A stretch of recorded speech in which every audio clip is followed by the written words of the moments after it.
Oral questions. Questions orales. The honourable member for Regina Capel. What a mess. Yesterday was a gong show at the bottom of a dumpster fire, wrapped up in a cluster. The finance minister resigns, the prime minister hides all day and then has to beg his MPs not to fire him. But the worst news, buried underneath it all, was a devastating gut punch to Canadian taxpayers. A $62 billion deficit smashing through the already insane $40 billion guardrail. Canada is a serious G7 NATO partner staring down the threat of 25% tariffs. We deserve a strong leader with a new mandate. Why not let Canadians decide by calling a carbon tax election? The Honourable Minister of Finance and Public Safety. Mr. Speaker, I want to start by thanking the Opposition House Leader for his heartfelt congratulations on my new role. I want to tell him, Mr. Speaker, and all Canadians, that our government is very proud of the fall economic statement that we made public yesterday. Mr. Speaker, the fall economic statement speaks to growth in the Canadian economy. It speaks to supporting Canadians with serious affordability challenges. It speaks to a declining debt to GDP ratio, the best in the G7. And Mr. Speaker, we haven't finished supporting Canadians, something the Conservatives aren't interested in doing.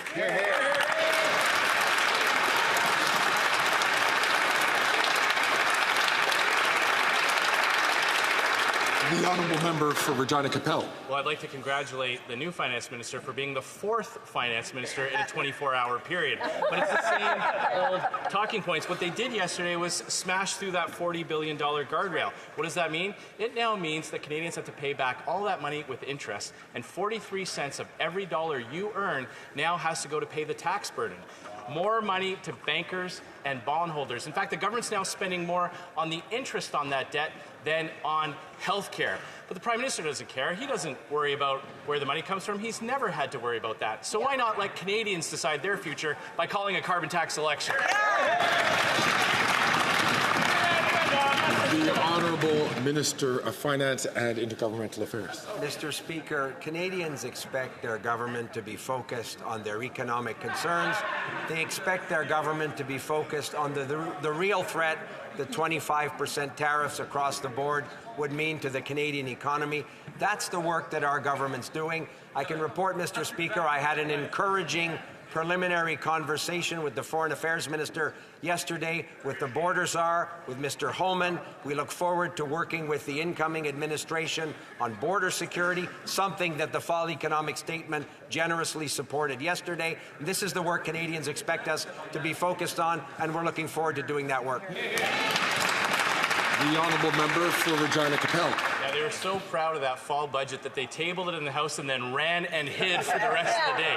But let's recap. The Prime Minister announced $250 checks and then had to cancel them. He announced a 2-month GST tax trick that businesses say they won't implement, and the Prime Minister now says is optional. A broken immigration system, Parliament seized with a $400 million corruption scandal, all the while 2 million food bank visits, doubled housing costs, record high consumer debt, the dollar below 70 cents, and the Prime Minister raising prices by quadrupling the carbon tax. Yes. Again, why not let Canadians decide their future by calling a carbon tax election? The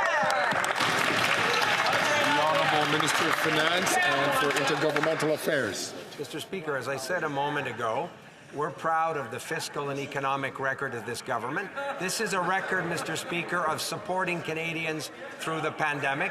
This is a record of investing in entrepreneurship and innovation. This is a record in providing, for example, Canadians with $10 a day childcare, historic investments to speak to not only affordability issues, but growing the economy in a sustainable way. Mr. Speaker, this is work we're proud to continue to do for Canadians, and we find it unfortunate that it's the opposition that's trying to ground this House of Commons into chaos. That's right. Hear, hear. The Honourable Member for Charlebourg. Haute-Saint-Charles. Mr. Speaker, the Prime Minister has lost the confidence of his ministers, of Liberal MPs and of Canadians, but he continues to cling to power.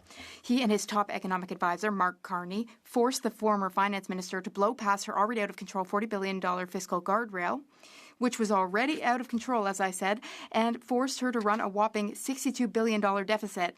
This Prime Minister has added more to the national debt than all Prime Ministers before him combined. This profligate spending contributes to inflation. People are suffering. When will he call an election?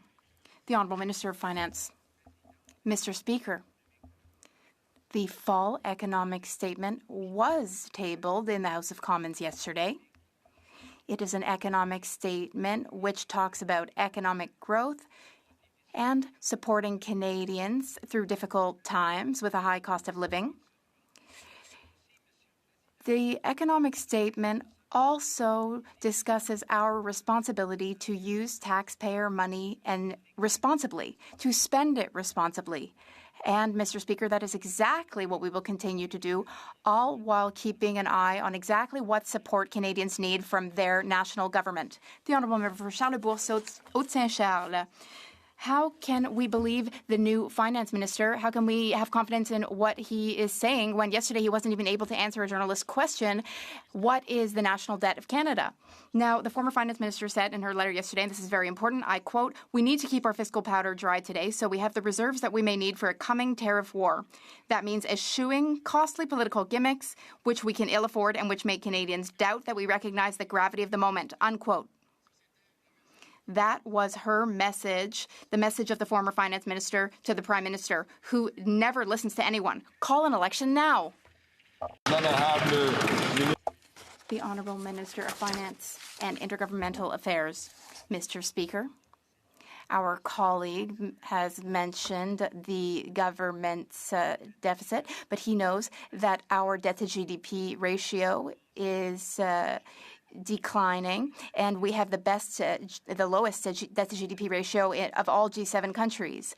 My colleague also knows that this government will support Canadians through difficult times. We've helped with $10 a day daycare. We've helped with the dental care program. Conservatives, in fact, voted against all of these programs. This is the time to support Canadians. We will continue to do so, and we will do so responsibly, as always.